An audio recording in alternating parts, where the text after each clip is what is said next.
Since the meeting of Kizaru and Benn Beckman during Marineford, several doubts have arisen regarding these two characters. Both have a great knowledge of each other, which may mean that they have known each other for a long time, and there may be some great relationship between these two characters. In today's video, we're going to talk about the possibility that Benn and Kizaru have known each other during the past, not as enemies, but just as rivals or something similar, and they might even have been friends. Guys, we know little about Benn and Kizaru's past, although they have great importance for the work of One Piece. We only know some events of the past in which they appeared. The earliest mention we know of Bossalino, or known also as Admiral Kizaru, was when he was 26 years old. Together with Sakazuki, who was 23 years old at the time, they joined the Navy. While the first mention of Benn Beckman's past has an unknown date, we do know that he was born in North Blue, just like Luffy and Shanks. Because of his great fame, Shanks went after Benn to recruit him for his crew. After much insistence, Benn accepted Shanks' request, becoming the first mate of the Redhead Pirates crew, being the right-hand man and the second most powerful pirate of this Yonko crew. We don't know exactly when Benn and Kizaru may have met during the past. The possibility that they were friends during the past can be quite low, since in their first meeting, Benn was already a pirate while Kizaru was a marine. Aside from the fact that their encounter at Marineford wasn't the friendliest to look at, Benn Beckman wore a straight face as he pointed his gun in Kizaru's direction, while the Admiral wore his sarcastic face. So,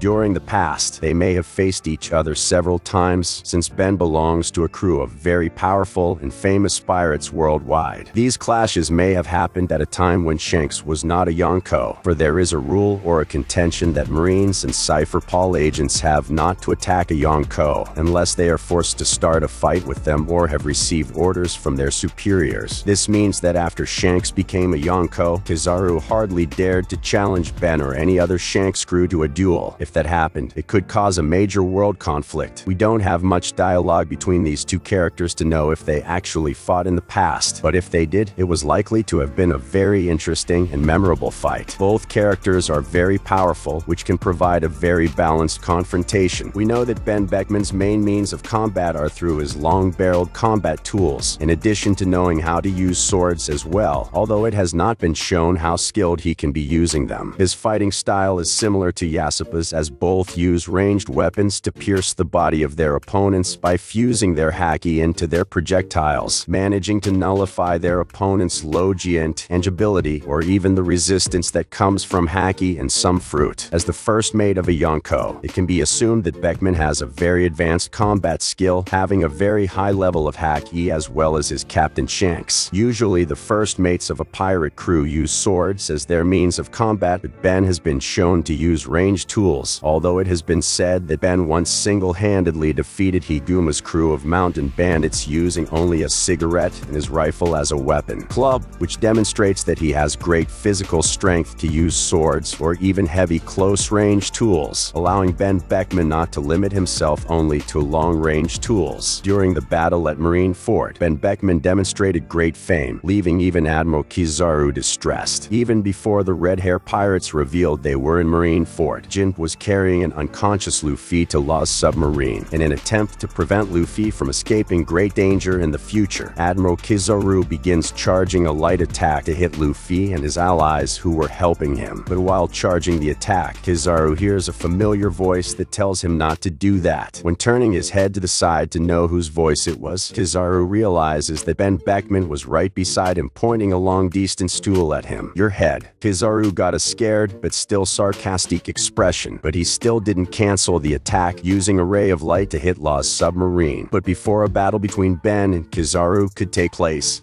Shanks appears and tells everyone in the fight that this great battle was over, and that if someone still wants to continue this battle, the Redhead's crew would be the new enemy, which left everyone present scared and afraid to continue with this battle that was becoming a combat without any purpose. Realizing this, Sengoku, who at the time was the fleet admiral, tells the Marines to retreat from the combat, allowing the pirates to retreat to prevent more lives being lost in the middle of that combat. With no other option, Kizaru just accepts accepts and follows the orders of his superior Sengoku, abandoning the confrontation against Benn Beckman and making it impossible for us to see the potential of these two characters. Even though Kizaru has been shown to be distressed in front of Benn Beckman, he is not a character that we can underestimate his power. Kizaru is very powerful and physically strong. Kizaru's mere presence was enough to cause mass panic in the Sabayati archipelago. Upon learning that the admiral was on the island, the pirates who were there, including most of the supernovas present, fleeing,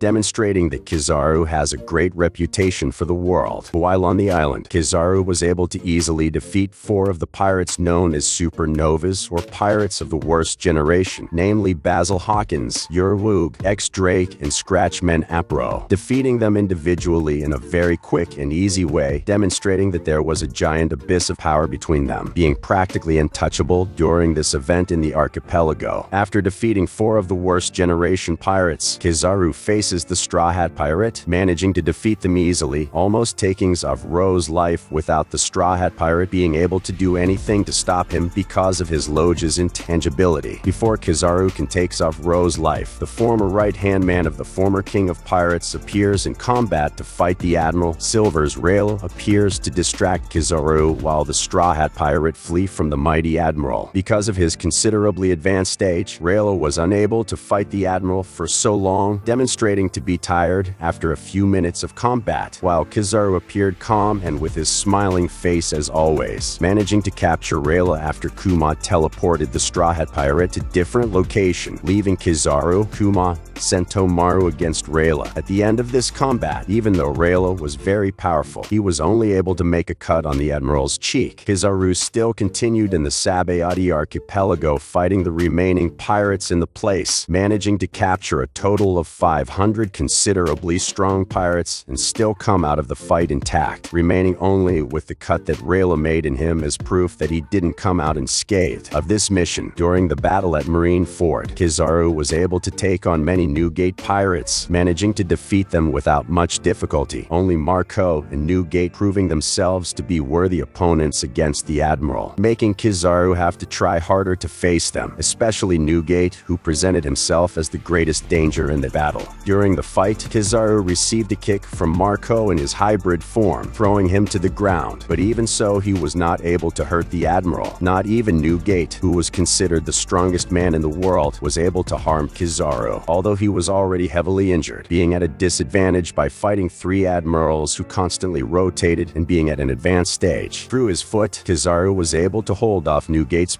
Sento, managing to land a laser light on the large Yonko. Even though Kizaru wasn't as powerful as Newgate, he still managed to maintain control in combat, managing to avoid being hit by the crushing blows by Edward. Newgate being one of the only Marines to get out of Marineford combat still intact, proving to be a difficult opponent to hit. Only fast enemies are able to do something against Kizaru. As we can see, both characters are quite powerful and challenging, being very fast, strong, and skilled in their specific combat area, which could bring a very balanced combat between them if a new combat arises. With the time skip, Ben and Kizaru's power increased even more, becoming even more feared and powerful characters than during the confrontation in Marineford, being practically close to the level of a Yonko. The combat they had in the past would be nothing compared to the combat they will be able to have in the final battle, where these two characters will be able to demonstrate who is the strongest among them and reveal to us the past that these two characters have in common.